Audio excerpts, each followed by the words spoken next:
The IBM Model F series was a keyboard made by IBM in Lexmark from 1981 to 1984. It uses buckling spring over capacitive PCB, which is more complex than the buckling spring over membrane, but less complex than beam spring from older generations IBM keyboards. This particular one, the Model F AT, was made in 1984. It came with the IBM Personal Computer 5170, and it is a successor to the IBM Model F XT, which known to have bizarre layout, but it depends on how you get used to it. I found myself liking one of these better than the XT, even though people said the XT one feels a bit better. I'm not sure, never tried one of those. First, I have to inform that the lighting in my room is quite weird. As you can see, it's a bit yellow, so I have to use the flash on my phone. Sorry for the poor quality. The layout, as you can see here, the function keys only have F1 to F10 and is placed on the left of the keyboards. As you can see, it's a bit dirty. I haven't cleaned it since I've received it from eBay. Another thing, control and alternate. The control key has been moved to where caps lock is on the Model M. But it's not much of a problem with me since I've been using the Happy Hacking keyboard before. Also, the escape keys is not here, moved here instead. Well, another thing you can see, spacebar, it's very long compared to the more practical PS2 style Model M, which has 101 layout like the modern keyboards. The backspace key is 1x size and the enter key is big as L enter. The caps lock keys has been moved here. On the right side, the escape button has been moved from here, where normal keyboard should have, to here. Num lock, scroll lock, system REQ request or requirements, I'm not sure. Print screen, asterisk, and there's no enter key here, which is replaced by plus key. As you can see, the layout is a bit weird, but not that hard to get used to. It took me a couple of hours to get used to all of this.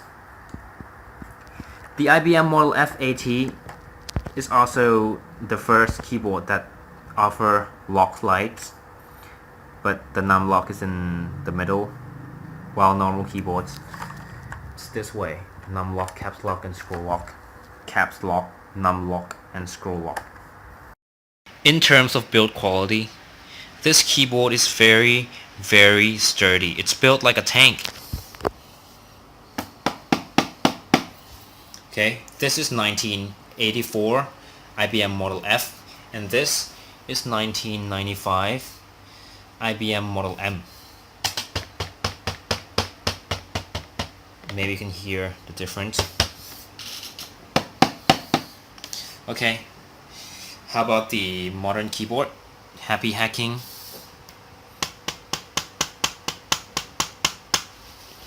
This seems a bit it's strong, it's sturdy, but not as good as the vintage Model F.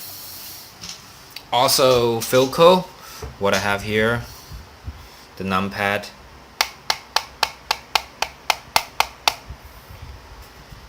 the KB Paradise V80 with Mattia click. I don't know if you can hear the difference in the video, but you have to see real life. At first, I watched the review from other people. I couldn't know it's this much different. But from my experience in real life, the first impression with this keyboard is its build quality. Next is the paint. This keyboard uses painted plastic, meaning that if you crack it or hit it very hard with something, the paint might cracks like this. trying to get the focus here. See? It cracks. While the Model M uses molded plastic which has no paint on. The color is from the plastic itself. It might look a bit yellowish, but it's due to my room lighting condition, as I mentioned earlier. The keycaps are dye sublimated PBT, which is known to be one of the best printing method back then. I don't think they do double shots PBT back in the days, but this is by far one of the best dye sublimated keycaps I've ever seen.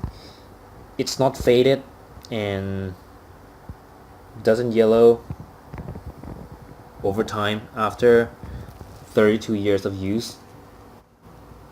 Still pretty new. This, however, I pulled one keycaps out. The Model F only has single layer, while the Model M, some of the Model M, has double layered keycaps. Both are PBT, both are the same. The single layered PBT caps from Model M is the same as from the Model F. However, this one, as I said, I got it replaced by Unicom blank keycaps because I love blanks, but they don't offer it for the Model F due to this big ass enter keys. Instead of having the adjustable feet down here like normal keyboard would, this one, they have it on the side, which you have to twist it out like this. And while putting it back to the place, you have to push it and twist it back. For this one, luckily I have all the rubber feet intact, while it's known to be very rare that the Model F still has the rubber feet intact like this. The typing feel, which people claim that the capacitive buckling spring is superior to the membrane buckling spring. Well, let's see. Okay, start with the weighting. This seems lighter than this.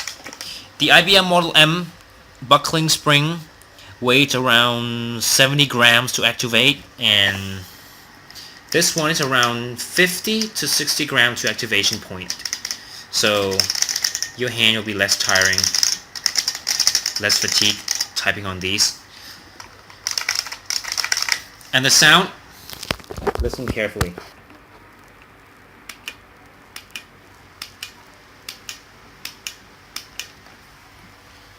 Model M.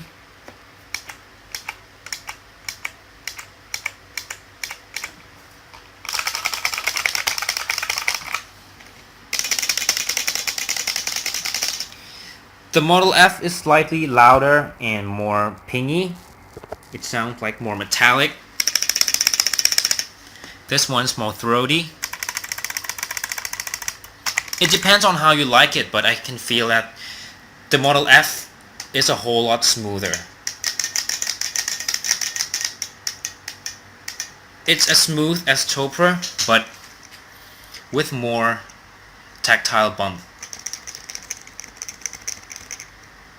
However, I don't think it's as tactile as the Mattia switch, Mattia click.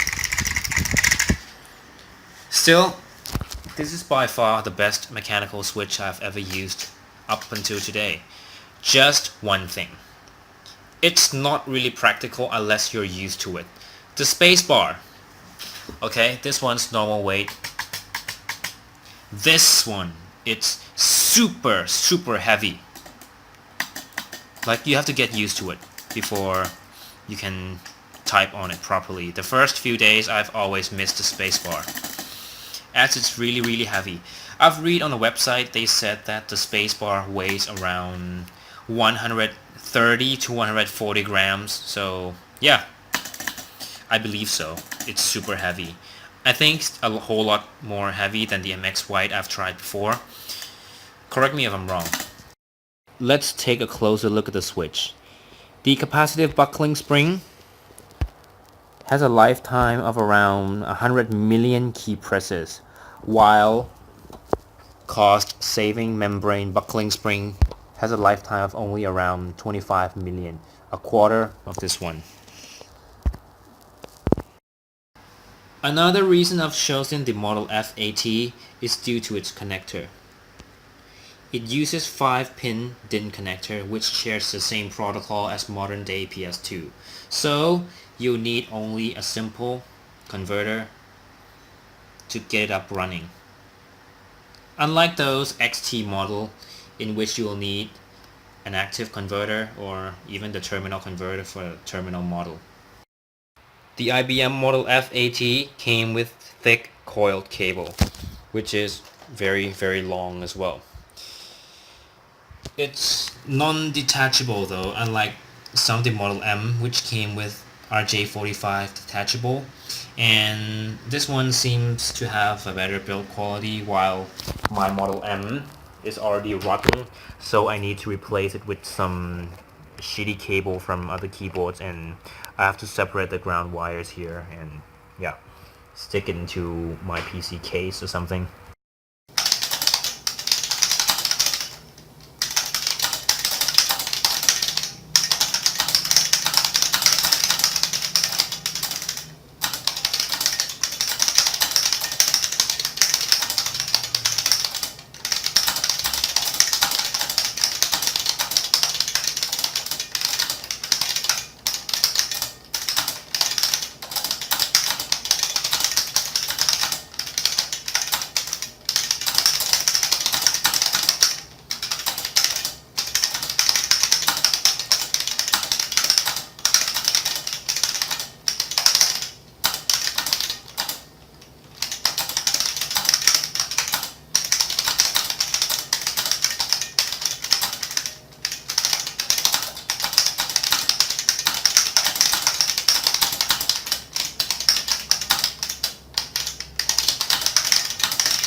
Thank you for watching, and sorry if I made any linguistic mistakes since English is not my mother tongue, and see you in the next review.